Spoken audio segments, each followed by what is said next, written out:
very bright. We've just lost the news director of the ABC.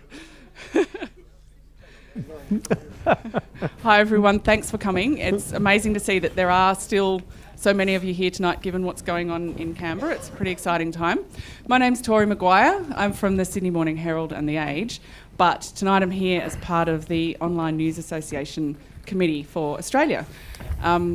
Also part of that committee is John Bergen, Neil Varco, Neil who's done most of the work for this evening, Peter Fray, and we now have two brand new members of the ONA Australia Committee, Shannon Malloy and Rose Powell, which is great because we are a very fledgling organisation. We run on the resources of how much time each of us have got to devote to organising these things. So it's great that Google is always so supportive of what we're up to. And in fact, Richard is a great friend of ONA Australia because this is the second time that Richard has done an event with us to bring his insights and expertise to the Australian media. We now are able to stream these events live on the ONA Australia Facebook page and Twitter account so that it's not just the people in this room who get the benefit of the conversation, but anyone who's interested. So if you do want to know what we're up to at ONA, please follow those two accounts because that's where we always announce that our events are coming up. So Richard Gringus is the Vice President of News at Google, and he, in March, launched the Google News Initiative. And Richard, when you launched it, you said, it is our effort to enable journalism to thrive in a digital age. It will enable new models for sustainable journalism, and it will ensure technology allows journalists to do their jobs even better. So to find out what all of that means, tonight we have the assistance of Gavin Morris, who's the head of news at ABC, and I won't take up any more of your time because I know you all want to hear what Richard has to say. So thanks very much for coming. Thanks. Thanks, Tori, and thank you everybody for coming along to this event tonight. Not much going on out there in the real world, so I've decided to throw my hat in the ring because apparently everyone else is. You're renowned as a great disruptor, Richard, and I hear you were in Canberra yesterday and this morning, so that might explain a little bit of what's going on down there. But really good opportunity to talk to you about everything in relation to Google, the news ecosystem, the news initiative, and all the rest of it. Something that's always struck me about you in the many conversations we've had is your optimism. You're endlessly sort of optimistic about the future of news. And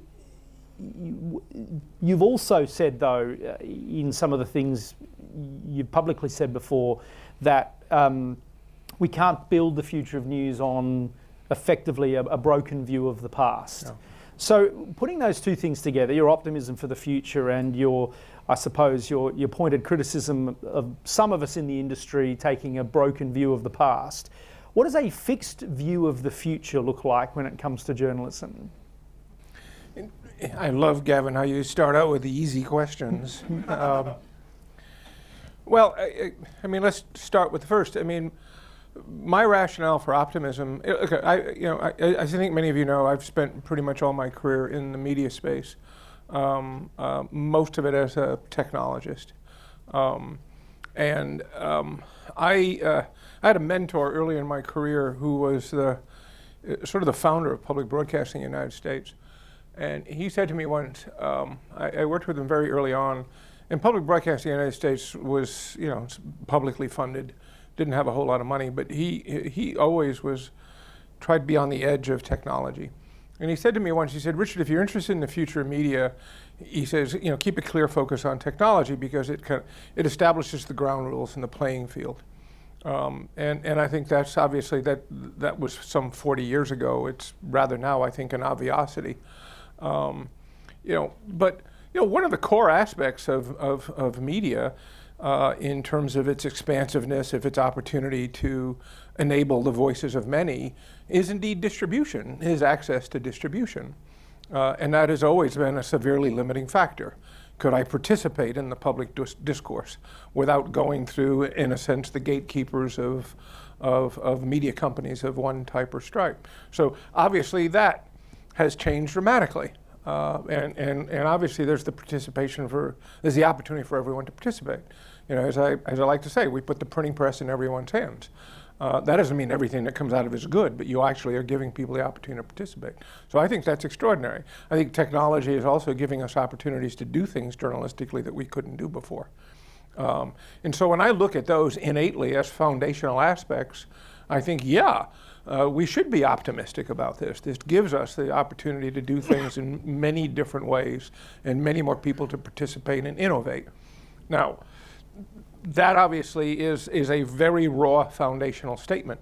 How exactly we end up in a better place, I think it remains to be seen. But I think we do, and when I've said that, I've always said, you know, that I think we will get to that optimistic future if we do give ourselves the opportunity to innovate at every dimension. Innovate at the dimension of the evolution of storytelling, of the nature of journalism itself, of the use of technology for data journalism to do interesting things, to enable the participation of larger numbers of people and so on. So I think in all of those aspects, there's great opportunity to evolve new journalistic models. And it also comes with, in my view, a sense of I don't have a particularly romantic notion about the past with journalism. I mean, certainly there's a lot of great journalism in the past. I lived through some very interesting periods of American journalistic history with Watergate and so on. But you know, that doesn't mean in and of itself it was the perfect these were the perfect journalistic models. And so, you know, I think all those things together, we have, I think, interesting opportunities to look at it. And when I've said lately that it's dangerous to consider the future of journalism without a recognition and a thorough understanding of the past, I think that's valid, because I do think we so often fall back on say, well, this is the way it's always been done, or, you know, this model for journalism of the largely advertiser-driven journalism of newspapers and news organizations is the single ideal model. Well, you know, I don't take that as de facto. So because I wanted to sort of explore this idea of yours of the broken view of the past. I mean, I'm going to read between the lines here provocatively. What I read when I hear you say that is you think that mainstream media organisations, legacy media organisations, have been lazy in their efforts to adapt and, you know, have kept too wedded to revenue models of the past that are no longer there and haven't been up to adapting fast enough. Do you view legacy media companies as effectively lazy in making the transformation to journalism models of the future? No, I don't think of it as being lazy. I do think that what we have seen and are seeing today is the classic story of the disruptees dilemma, as it were. And so I don't criticize legacy media organizations for, say, not quickly recognizing how dramatically different this environment would be. That can often be very, very hard to see, particularly if you're sitting on top of a very, very successful enterprise. You know, and I have pushed back when folks have said, well, the media companies just didn't think fast enough. I say, well, wait, let's step back here. Let's make believe, for instance, you were the CEO of a major media company in the United States in 1997, right? Very successful business. And you've got your quarterly earnings call with the street, and you're gonna tell the street that, oh, by the way, we noticed this butt ugly website in California called Craigslist, and as a result, we're going to give away 8 of the 10 categories of classified ads that we now charge for, which, by the way, is the cash cow of our business, 40–50% of our revenue. That would be absurd, right? That's how would you expect them to do that? But on the other hand, it is equally true that I do believe that many legacy publishers, and again, it's not a criticism, I think they initially and for a long time looked at the internet as an interesting means to extend the distribution of the products they had already built. right? We can now take our, say, newspaper products and deliver them via pixels to more people. And there was some truth to that, but what I think they did not recognize, and in some cases may not recognize, is that the internet did create a vast new marketplace of information and services.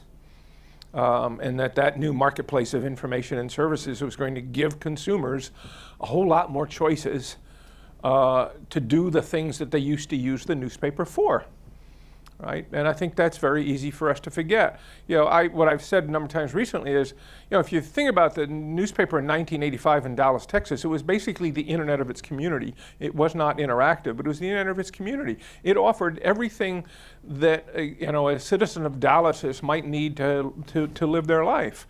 And I'm not talking about, you know, accountability journalism. I'm talking about the movie listings and the stock quotes and the sports scores, you know, in the recipes, in the food section, and so on and so forth. I mean, that was the value proposition of that newspaper, right? But obviously those behaviors aren't there today.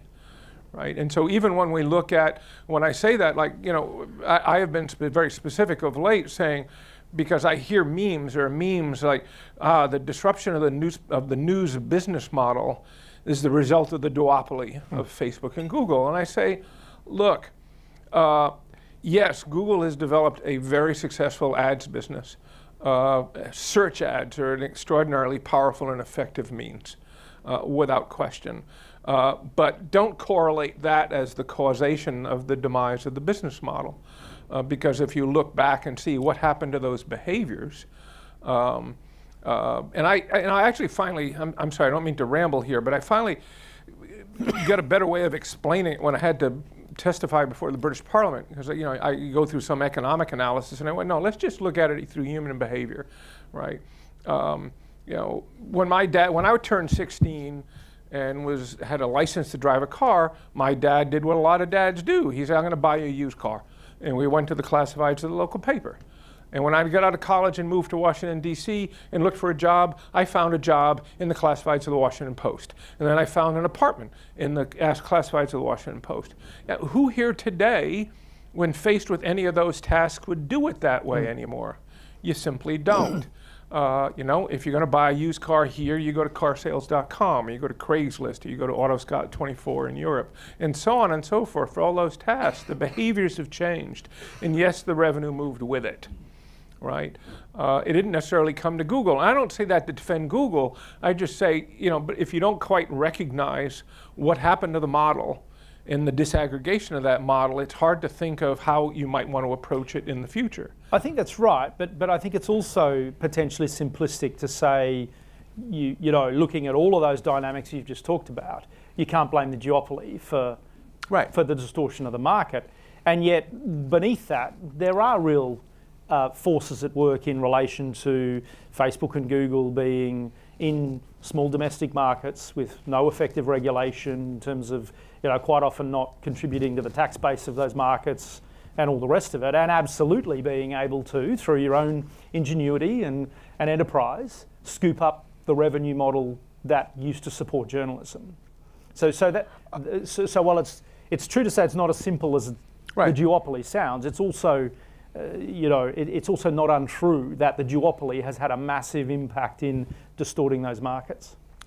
You know, yes and no. I really look forward. I always look forward to more economic analysis of that and see what really happened. You know, I cringe at the notion of scoop up revenue. You know, because if you want to extend that analysis, for instance, as I said, classifieds were 40% or more of the local revenue model. You know, subscriptions in the United States, anyways, was like 5% at best circulation revenue. The other big bulk of it, roughly 30% of it, if you look at it categorically, was automotive ads from dealers, department store ads, supermarket ads in the food sections, right? There too, the markets have shifted. Department stores barely exist anymore. Car dealers have many different ways of marketing themselves than they have in the past. I don't think Google is necessarily the significant repository of that. So I don't think that bears up to full analysis. Again, obviously, we've developed a significant advertising business, and a lot of dollars do go there.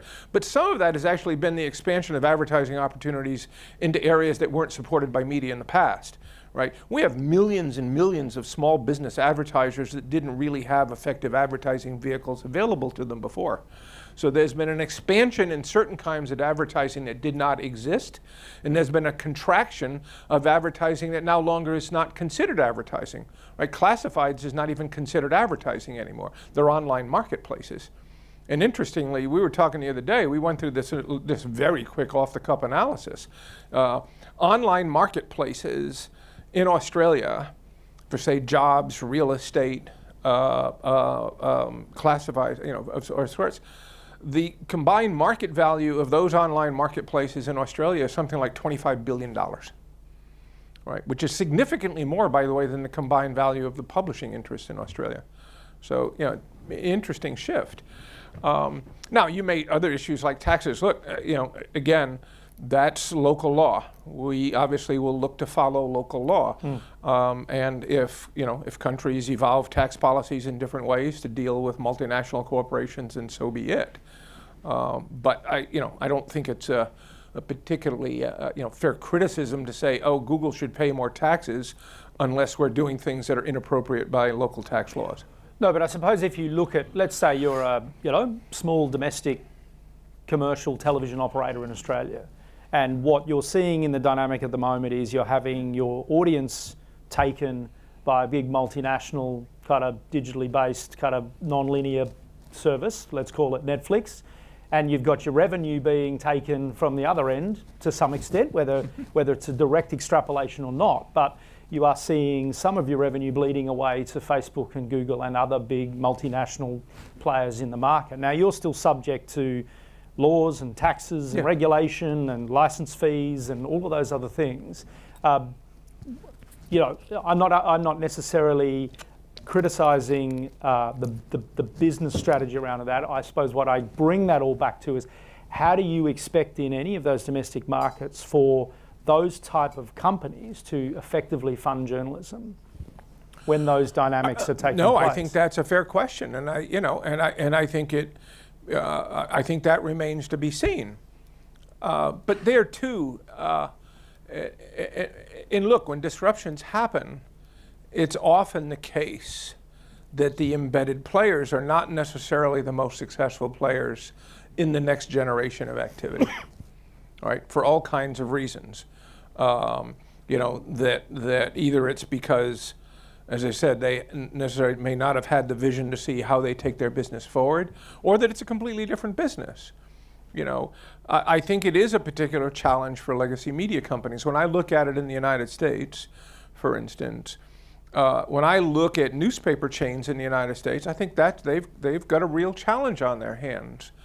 They have a real challenge on their hands because those chains didn't become chains, by the way, because they all wanted to be very powerful local news providers. They became a chain because it was an extraordinarily effective advertising business, right? And being a chain gave them greater margin opportunity, combined sales forces, and so on and so forth. And it became an even better business. From a revenue perspective. Now that puts them in a very, very difficult position, because how do you take a public company and rationalize it going from this size to something that's 75–80% smaller, right? It's almost impossible for it to happen. And so I think in many regards there will be new players. And that's why I say, and we are seeing, and again, this is obviously none of this will happen overnight, but I'm seeing, and I've often cited, I'm seeing some interesting players in the local markets, but who are coming at it in a very new and fresh way. You and I have talked about some of this. There's a very interesting company in Eastern Canada called Village Media, a very savvy entrepreneur. And he now operates in 9 cities in Eastern Canada, all digital pure plays, and he's profitable. Right, but he came into it with a very different sense of objectives. He didn't come into it figuring out, he wasn't thinking those were going to be $100 million businesses. He thought they could be good businesses.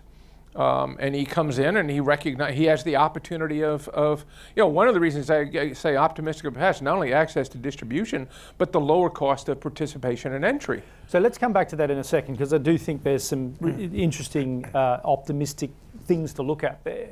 But I want to just dwell for one more question on, so I'm going to paint you a scenario. I'm going to pretend I'm a fly on the wall in the Googleplex in your 5-year business plan strategy meeting. And here's a dilemma that I put to you as someone who's got ink in their veins and journalism sort of throughout your career. I'm just suggesting that when Google gets together and looks at their business plan over 5 years, you see the end of the business models for the current media. You know that in the end that revenue is all coming to you. And when you extrapolate what's happened over the last 5 or 10 years across the next 5 or 10 years, you know you end up winning totally. So how do you as a journalist within Google, and how does Google as a company reconcile that? Because it is fact that in the end Google wins.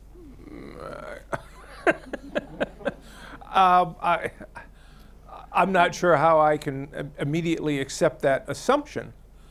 That in the end we win. I think we will continue to succeed, that we're savvy at continuing to innovate in our own businesses. But your $100 billion revenue model that you see now, I mean, that does go up in your 5-year business plan. That will continue to grow. Well, I think we want it to go up, but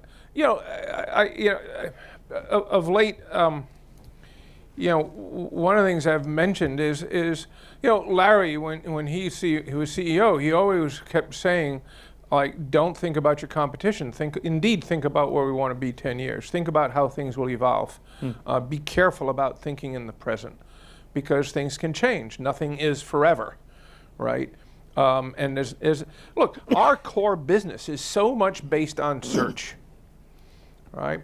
But what says that remains the same 5 years from now, right? And we've already struggled through transition. We've been successful. So went to desktop to mobile. Things changed dramatically. Now things are going more towards audio assistance and so on. Very different environment. Nothing assured there. Nothing assured. And so, I say, like, there's nothing guaranteed here. And people say, well, wait a minute, but you're Google. And I say, well, wait a second.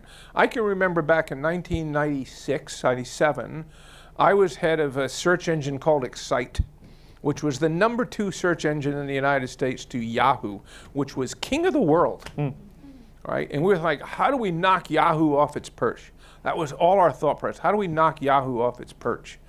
And what happened? We both got blown away by Larry and Sergey in a garage in Palo Alto, who came up with a better idea for a search engine than we had.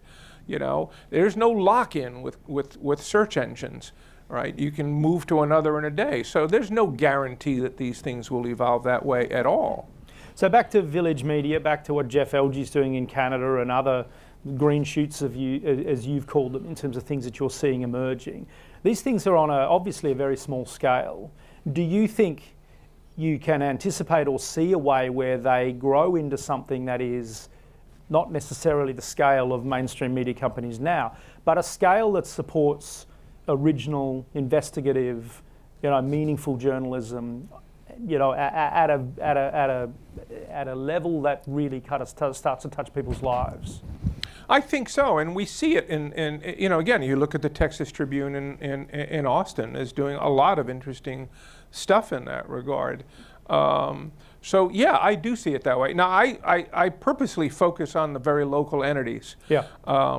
Because and again, I don't mean to be audacious, I'm less concerned about the sustainability of national news organizations, at least as I look at through examples I see in the United States and around. I'm not concerned about the Washington Post or the New York Times.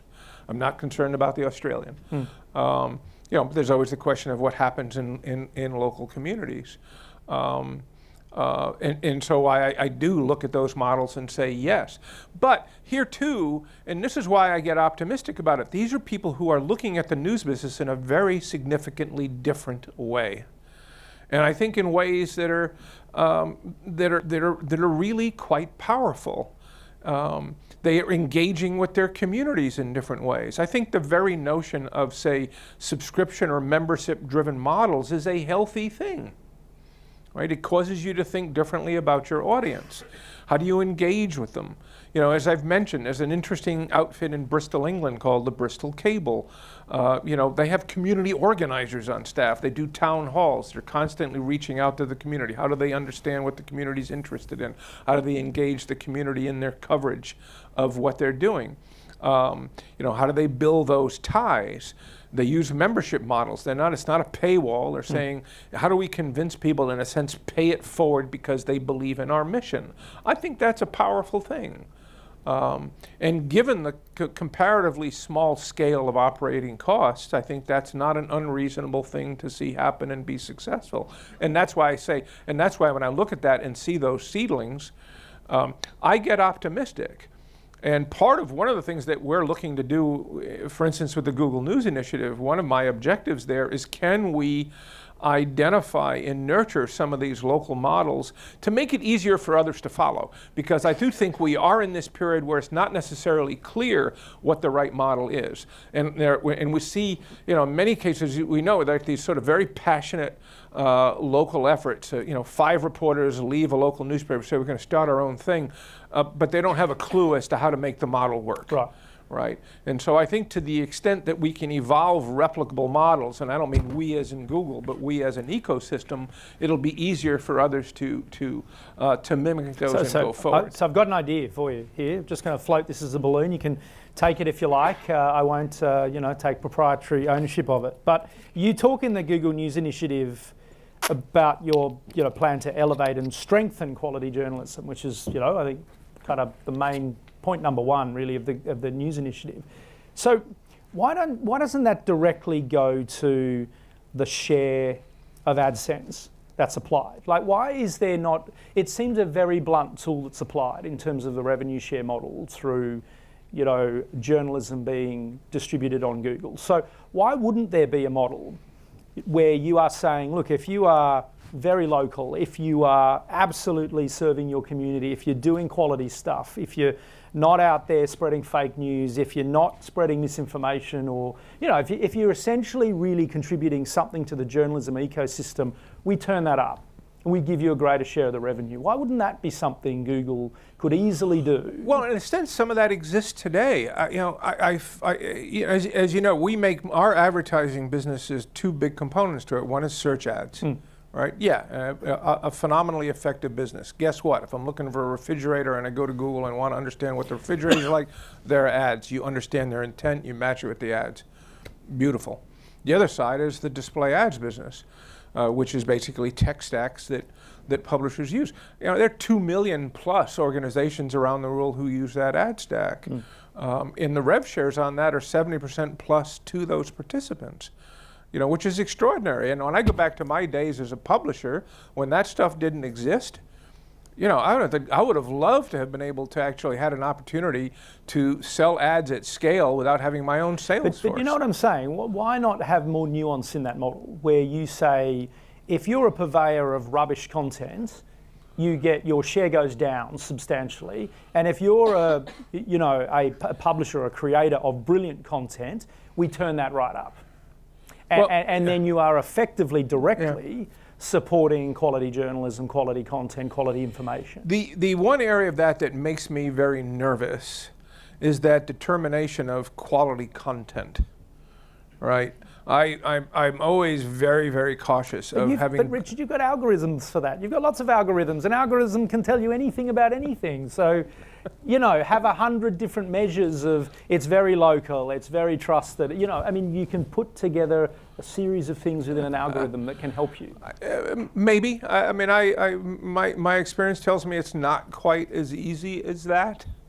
And I'm loath to suggest that you want Google to be in a position of determining what is quality journalism and what is not. And by the way, we'll fund you differently and more generously if it is quality journalism, however that is defined. Well, we definitely want Google to help us tell us what's rubbish content, because that's been the problem of recent years, right? So if we can, if you're increasingly invested in trying to weed out the rubbish, why not invest in trying to kind of promote the good stuff? In a sense, I would say that in a sense de facto happens today, because you look at that, right? I mean, look at search again, right? We index the full corpus of information out there.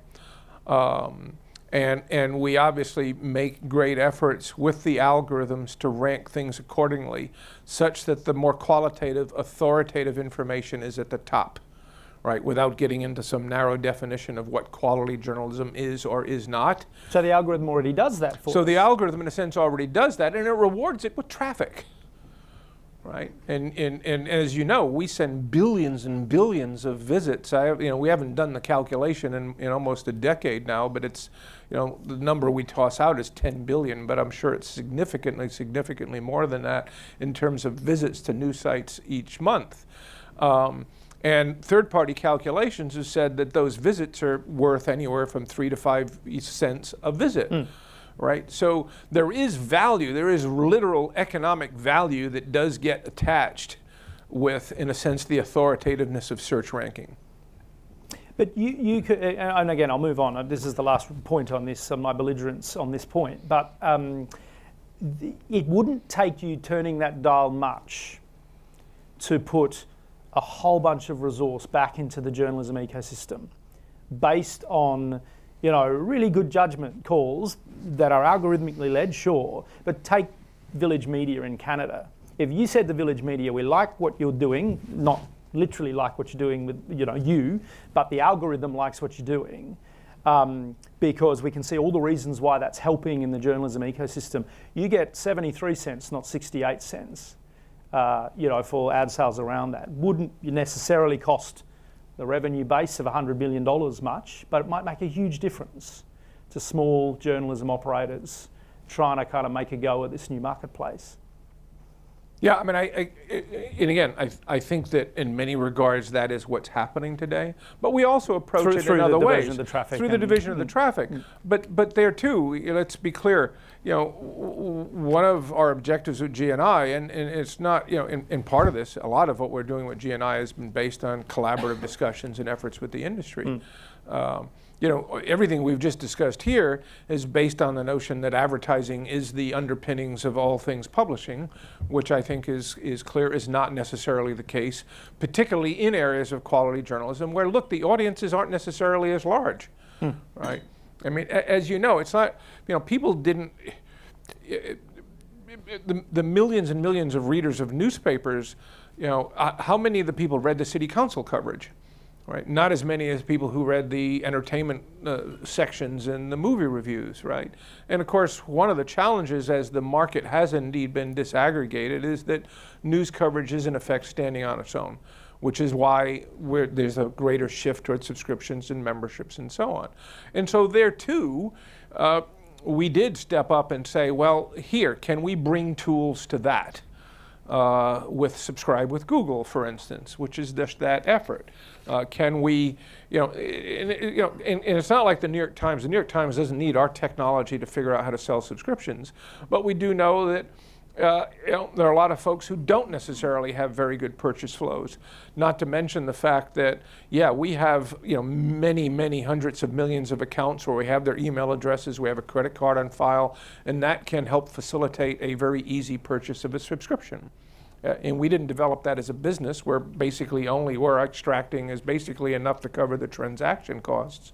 So, there are lots of ways that we can and will and are trying to participate in creating a healthy ecosystem. And by the way, I want to be clear, because I think it's also important. We're not doing this just because we think it's a good idea, though we do think it's a good idea. We do think, obviously, that's beneficial to society, and journalism is crucial to open societies and open democracies. But we do recognize that we're comfortable in our ability to compete in an ecosystem if it exists. Right, and so a lot of the efforts that we've mounted, as I've said, to the point where if some people in this room have already heard it, say like, when people talk about platforms, be careful about using it as a generic, because these companies that you attach that term to, very different business models, right? We are not a proprietary social network. And I don't say it as a criticism of Facebook. It's just a very different business model. Right? Business model is based on time on their site in engaging with close ties. Great, right? Our platform is effectively the open web. And why is that important to us? Because the underpinnings of our business are search and ad technologies, which both live or die based on the existence and sustainability and health and richness of the open web, right? You wouldn't search as much if there was not an interesting ecosystem on the open web. And if you don't search as much, we don't make as much money off of search ads. So I've got another idea. The open web, I've heard you describe, Google as effectively the open web before. So my idea... No, we are not the open web. We are a child of the web, and our businesses are based on servicing that open web. I suppose I'm going to come to the word... or helping users take advantage of the open web. I'm going to come to the word open in relation to Google and say, if effectively what you're saying is you're a child of the open web, then hand us the keys. Make it really open. Share the algorithm, share the data that sits behind it all. Because I think there's this idea that Google is, the epitome of the open web, and yet so much of what goes on behind the algorithm is still a secret to publishers. Well, let's talk about that though in a realistic way. I mean, those are fair. That's a fair but extreme statement. All right. So I mean, let's be provocative. You are. My experience with the ABC here, guys, you guys are just always like really challenging to me.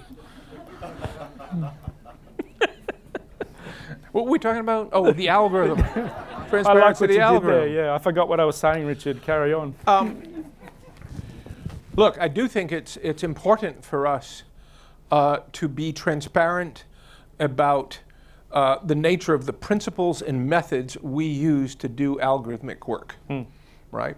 And I think we're getting better and better at that, right? We're being much more proactive in going out and explaining how search works, what is relevance versus authoritativeness, how do we figure these things out? And our principles and policies are now out there.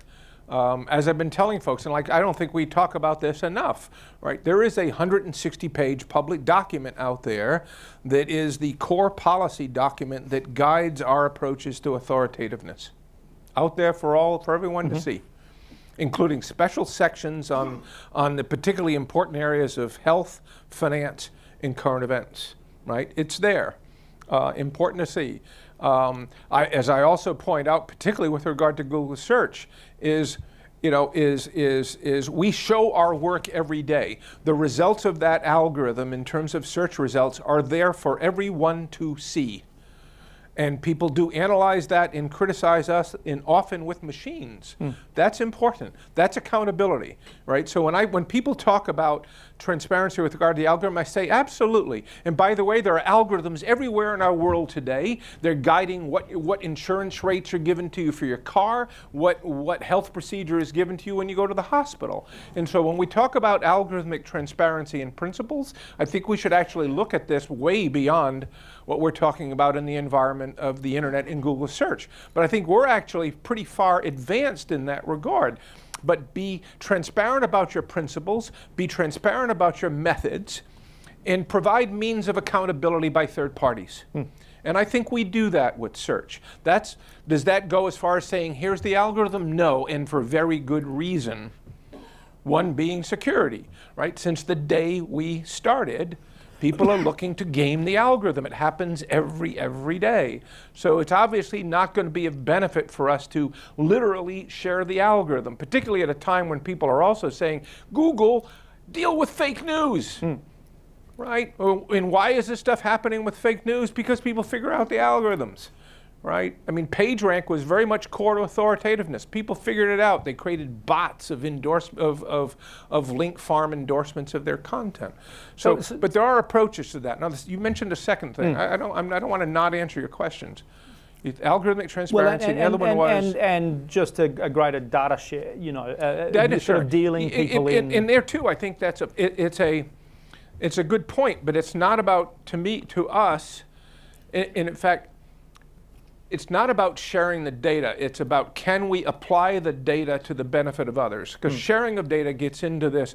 This is an interesting thing. We're both criticized for sharing the data, and then everyone says, geez, privacy, protect that data. Make sure no one gets access to that data, right? And fortunately, knock on whatever this is, we've had a pretty good track record of protecting that data, primarily because we don't release the data to third parties and never have, right? But we will apply that data. That's exactly what the ad tech stacks are about. That's exactly what people who use our ad platforms are about, is we apply that data in a protected, privacy-centric way to the benefit of others. Two questions more, your experience in journalism, less so in Google, but just looking out there at some of the trends that are going on at the moment. One of them is around how artificial intelligence will come into play. You know, it's this question of, will we all end up getting served up news content that suits our tastes or our opinions or our views through artificial intelligence, understanding our habits, understanding our interests, and just delivering that to us. Where do you think that goes? I think it's, you know, it's both important and valuable, and also good reason for caution. Personalized recommendations can be very, very powerful.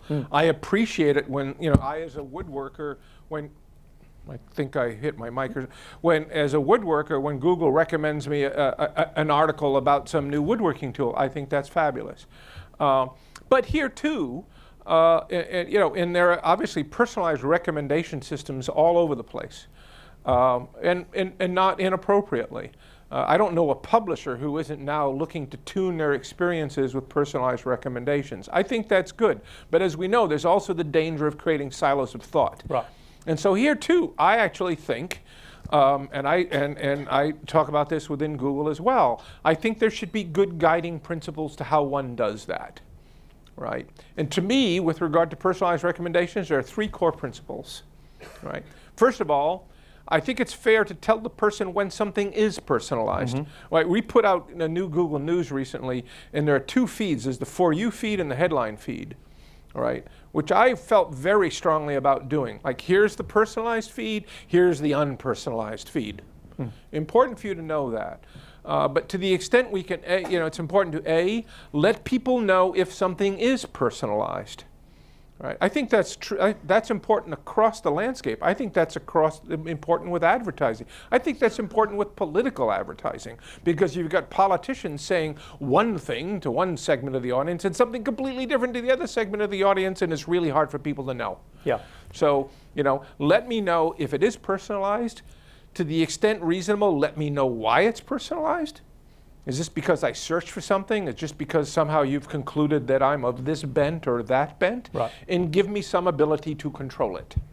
The other dilemma that I think that's a very reasonable approach. Yeah. And I would, The other dilemma I wanted you to touch on is we've talked about democracy at a local level, and I agree with you that so much is a peril. I've said to you, we've got 30 councils in Sydney, and I'm not sure we have one journalist covering them. I mean, that's a problem for us. But you take that to national level. You talk to journalists in developing countries. I was talking to some journalists recently from Burma, and they are saying that the ability to get truth reported now in places like that is impossible. It's harder than it ever was when you had authoritarian regimes controlling the flow of information. That in terms of freely accessible platforms that people can now get their information on, never been easier to manipulate that. And journalists in those developing countries say, we don't know what to do about this anymore. And whether you're a small young journalist in Burma trying to work out how to kind of cut through, or you're Maria Ressa in the Philippines, or what do we do about that? Collectively, as journalists, as platforms, how do we resolve that? Because they say it's never been worse. No, I mean, boy, you asked the hard questions. That goes far beyond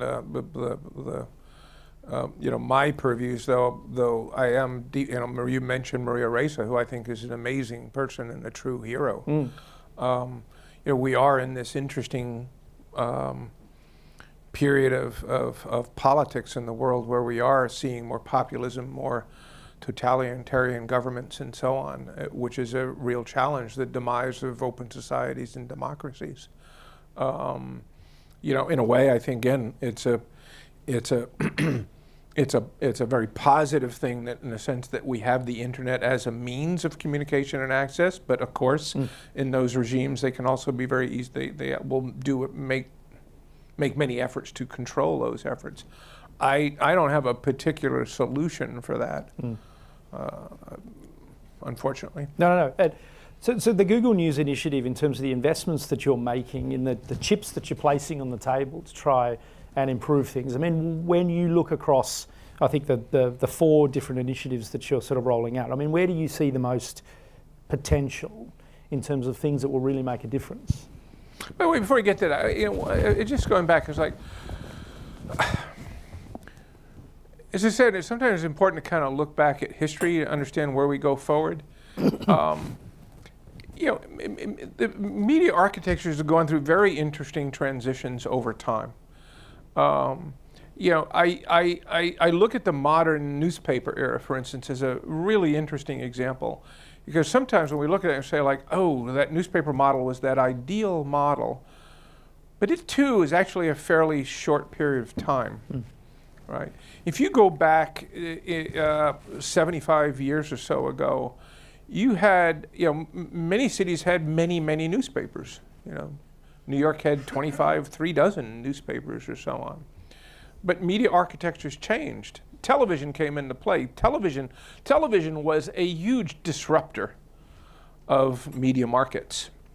Television actually created the modern American newspaper, because it basically came in with a very different local advertising model that had a huge impact on the newspaper business. And the result was, over the course of the 50s and 60s, you had thousands of newspapers in the United States close, and you were basically left with 1 or 2 papers standing. And so that did, in a certain sense, it allowed the creation of these very successful media entities in that period of time, but at the price, frankly, of reducing the number of voices in these communities. And so we go through these interesting periods, and now we're going into another one where I think, again, what I hope is that we will see a richer fabric of multiple entities, not singular controlling entities. Sorry, that just made me think with no particular response to your question. So I'm going to ask you to place your bet on the Google News initiative, because there's obviously 4 very worthy things that you're trying to do through that. Pick the one for me that you think can really make a difference, have an impact. I don't think there is one, because I think, as I've always said, it's like you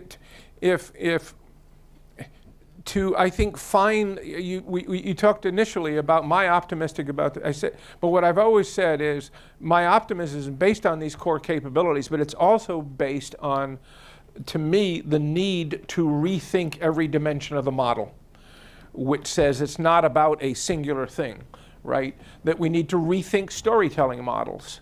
And I think we know that too. People consume information in dramatically different ways. You just look at it generationally. I have my youngest daughter's 30 years old. She is far more savvy about current events than I am, and has dramatically different sources that she goes to. So, what are the models of storytelling? How do we take advantage of things like data journalism that I get very passionate about, to actually give people the opportunity to understand their communities beyond the anecdote of a news story, right? I think that's really powerful and crucial in today's world, where sadly we have people going to the polls based on fears that are not necessarily bound by statistical evidence. Someone shared with me something today. In the United States today, 72% of the American population think that crime has been going up year over year, when the truth is, the last 25 years, the number of crimes per 1,000 people has been gone from has dropped by 2/3, right? So how do we journalistically do a better job of informing our communities, of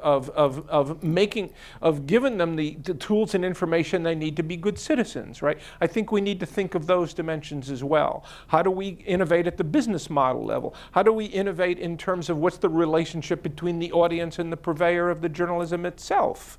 How do we use technology and computer-assisted reporting to rethink how journalism is done in and of itself? All of those things are part of what we would like to make headway on.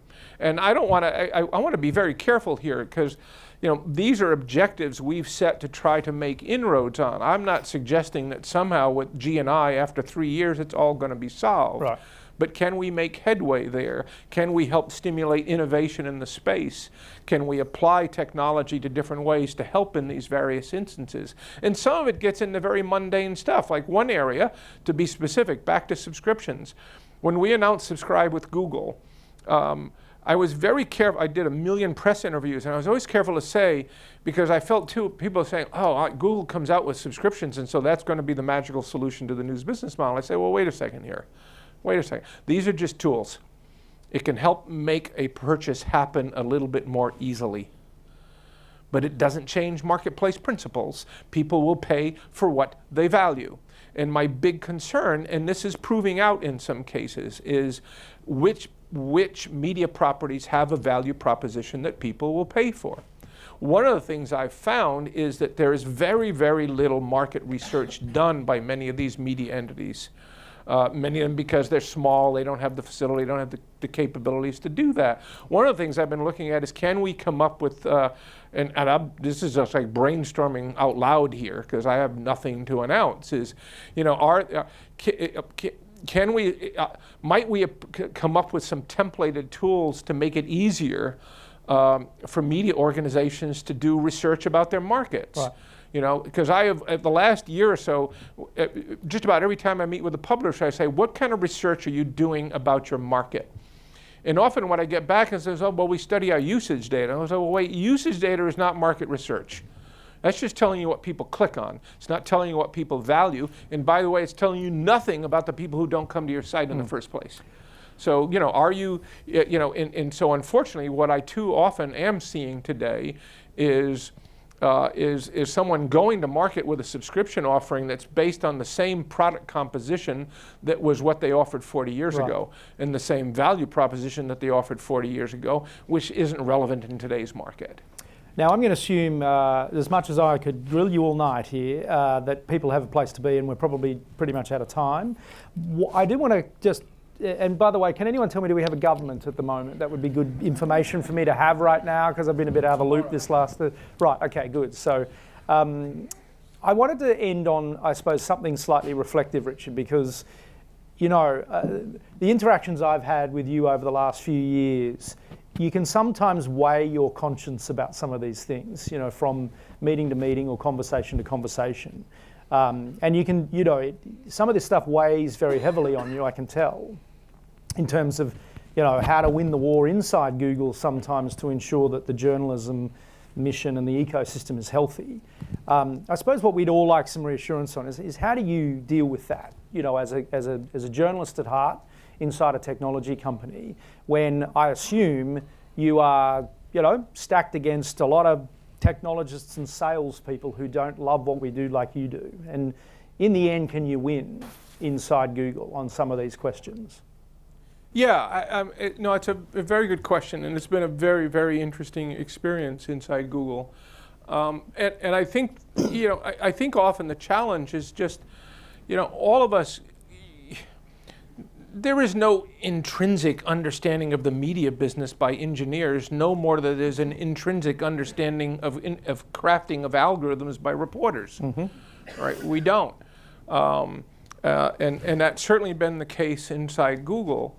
And as I've said to folks, and I don't know if I've ever said this publicly, but I will now, is that to me, one of the great benefits of what we've tried to do and what I've tried to push in Google the last half dozen years, again, is collaboration with the industry. What we did with D&I, what we're now doing with G&I, bringing a lot of publishers into Google.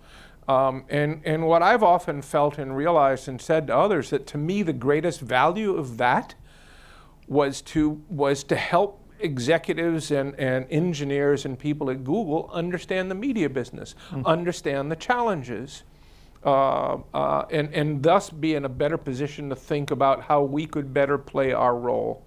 I think that's crucially important because we don't come to it with that innate understanding and intelligence. And I think that's been great, you know. And fortunately, Sundar is you know, he believes strongly in what we're trying to do, but he's a news geek. You know, he goes back to telling stories about passing the newspaper around in his household just as I did when I was a kid. That's helpful. But in a way, it's also important to recognize, you know, I think our business, as I keep saying, you know, our business is so much based on the open ecosystem of expression. I could even say, I don't know whether Ruth Porat would agree with this, I think she might, that our business thrives to the extent societies are open. Yeah, that's kind of interesting. You know, I don't know too many companies that you could say that's true of, but it is true of Google, not necessarily by intent, but just the way it evolved. And that interesting, I think, to me, the biggest challenge of the internet is the, you know, and I've had lots of interesting discussions with people around the world on this. You know, to those of us who believe in free expression, there are obviously variations in belief and support for free expression around the world. You know, in the United States with the First Amendment, we're actually very far at the extreme of a very, very constitutionally empowered free expression, right? There's almost nothing, you know, even hate speech in the United States is a very, very high bar to pass. The internet has enabled free expression far greater than any technology in the history of the world. In the United States, like I say, it's the First Amendment come to life. That's a powerful thing, but I think it is also intrinsically the ultimate challenge, right? Because I think the true challenge before us is how do we deal with the challenges of how do democracies and open societies thrive in environments of unfettered free expression? I think that's the biggest question of our times. And how do we respond to that? How do we respond to that maybe in healthy ways by reviving rethinking how our institutions work? Hopefully not by unduly constraining free expression. And I say unduly. I mean, obviously because I'm not one who would suggest that there should be zero constraints. As I said, hate speech is one. You talk in Germany, Holocaust denial is another, so on and so forth. But I think that is the question of the day. In fact, when we talk about fake news, which is obviously not an insignificant problem, misinformation and disinformation is a significant problem. But it has also been, to me, the biggest damage with regard to fake news is it is driving efforts around the world that end up constraining free expression. Right? It's a good excuse to say, oh, how do we step in and control things? In some cases, in very well-meaning ways, with maybe ill-thought-out secondary consequences, and in some ways, no, let's just cut down on the expression I don't like, right? I had an interesting engagement in Europe with a member of the European Parliament, who I will not name. And I had a long discussion with this person about fake news. I had a 45-minute meeting. And I thought it was a pretty effective meeting when I finally realized that the objective of that individual and their country, because it became explicit at one point, was to clamp down on the independent press, otherwise labeled as the bloggers. Right? Because that person felt they could more effectively control the traditional media, because the government had, you know, they had media spends, advertising spends with them, so on and so forth, but they couldn't control the bloggers, right? So I think these are very, very challenging questions that we will face around the world. Thank you for spending time with us tonight. That's kind of a dour way to end this, but I think it is the... Speaking of challenging questions, I might just jump in. Do we have any questions from the crowd? And I do understand that I'm standing between you guys and alcohol, so it's a dangerous place for me to be. But are there any questions from inside the room? We have some roving mics. Shireen, John? I'm going to do it. I'm just going to do it. Ricky Lake. Am I allowed to hold the microphone? Yeah. Okay, thank you. There were some really interesting questions raised around algorithms and values in regard to things like quality in media and how Google could or couldn't disseminate between what was of value and what wasn't. So the question I have to ask is not in regards to any particular media organisation, but rather what is the Google News initiative doing to counteract concepts around, say, filter bubbles?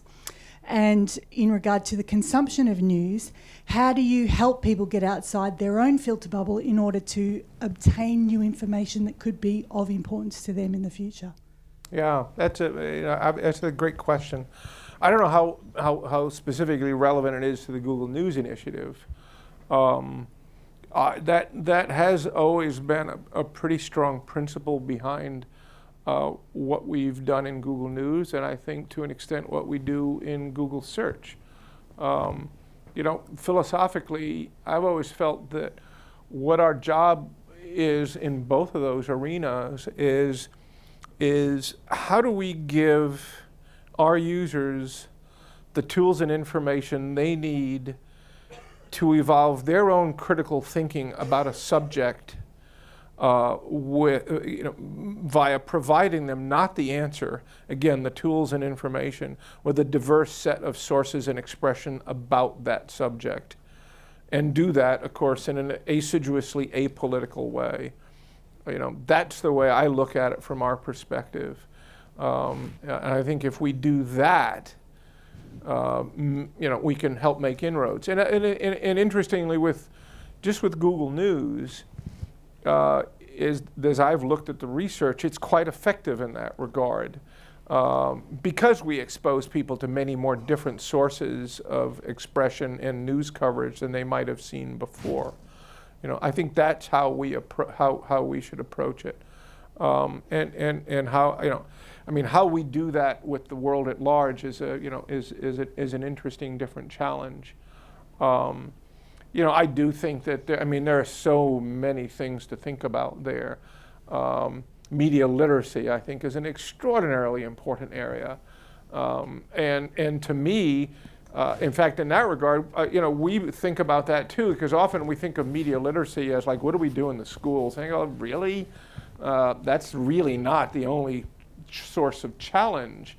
In fact, one of the points I've made, which I apply to us as well as media institutions, is how can we do a better job of guiding people in terms of what they're seeing in our publications or on Google Search? When I worked at Apple, we stopped putting manuals in the boxes. And it saved a couple of dollars in cost of goods. But one of the other rationales was we should be able to design a product that doesn't use a user manual. So how do we evolve Google Search? Or how does a news product evolve what they do such that the user has a better sense of what they're seeing without having to go to the user manual? Just simple things. Am I seeing theoretical fact-based coverage or opinion pieces, right? I have had many conversations with Marty Barron at the Washington Post about this, and one of the things he went forward to was cleaner, more consistent labels as to what people were seeing. Because one of the things interesting we see as the news model as news products have changed over time. I'm going to digress a second, but someone I work with, Jim Albrecht, had made this fascinating observation. He said, we're talking about where do people's trust in a source come from, and he said, I think one of the reasons why people if they trusted local news more 50 years ago, 75 years ago than they do today, he said maybe it was simply because, as I mentioned, Dallas Morning News, the interest community, that they went to it for a whole bunch of what we might think of as mundane information. The sports score, the stock quote, the weather. And the information was right. I went to it for the movie times, and I actually got to the theater and it was right. 8:15 is when it started. And that conveyed to a trust in the news coverage as well. And obviously what's changed is you don't go to news organizations for that anymore. That information is available. You know, I don't go to my local news organization for sports coverage, though I'm an absolute sports nut, but I'll go to dedicated sports sites for it. And so, you know, in a sense, we've lost some of that in terms of building a sense of trust. And the other thing that's changed, like, you know, if you looked at the makeup of a newspaper in 1985, it was like 80% soft content, entertainment, lifestyle, fashion, maybe 19% hard news coverage, and 1% editorial opinion. And you look at the makeup today, understandably, this isn't a criticism, you know, it's probably 35–40% news coverage and 60% opinion, right? And that was my question to Marty, was saying, like, you know, if your core objective is indeed to provide fact-based knowledge to your readers, then how do you get them to recognize that when it's in the midst of a lot of opinion, perspective, and analysis? All right, and my point to him, and again, I don't apply this to news, because I said we need to think about this at Google as well, and I'll close this story in a minute, back to Marty on just that point, as I was saying, so how do you, what I'm saying is, if you actually put the front page of the Washington Post or the New York Times before 100 people, 100 educated people, and ask them to parse what was theoretically fact-based coverage versus opinion, perspective, and analysis, most of them would fail the test, right? And so I think that's important.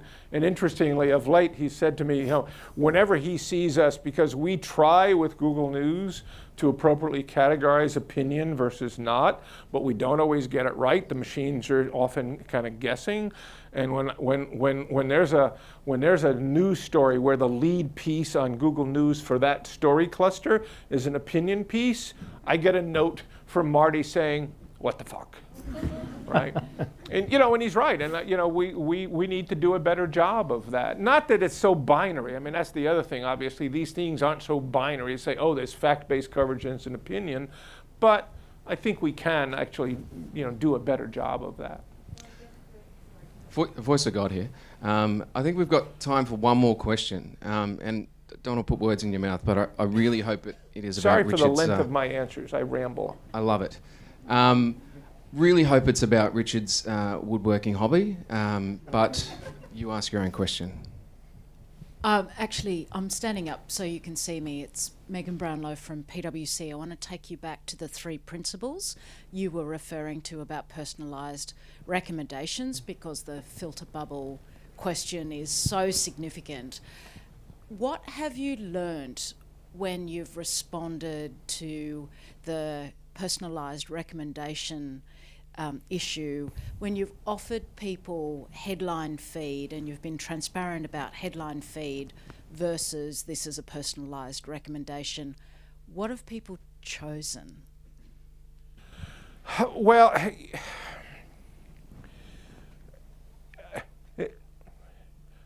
I would have to say, in generally, more towards the personalized. Now, literally, it's very much towards the personalized, because on Google News, the default... Can you put a number on it, Richard? Like percentage? I don't know. I don't have a number. I literally don't have a number. But majority? Well, here, you just think of it theoretically. I mean, I know literally it is biased towards personalization, but one of the things in Google News, the default is for you.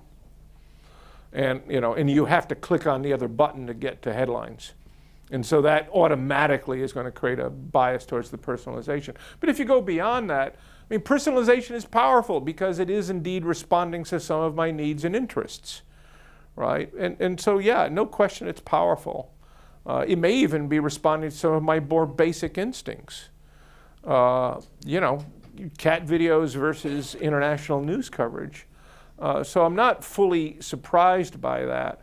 Now, in this case, this is a bias in personalization that's not necessarily about political filter bubbles, right? Because one thing that we really don't do in our systems is try to identify political bias, right? That's not how personalization, at least at Google, works. We're not identifying political bias. We are looking to identify interests in terms of topicality, entities, theoretically sources, not theoretically, to some degree, sources. Preference in sources, topicality, entities. You know, which is, but not, oh, we figured out you're a liberal and so we're going to give you X versus Y. Thank you. In fact, there are certain things that we don't personalize on, and you know, religion is another that we just won't go near. Disappointing it wasn't about wood turning, but you don't win them all. Guys, thank you so much for a very robust discussion. Wouldn't expect anything less, Gavin and Richard. Guys, thank you all in the room for coming. Thank you on the live stream for being part of the conversation. Thanks,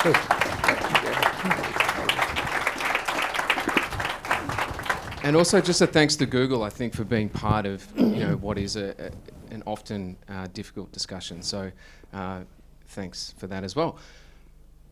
Booze, duck pen.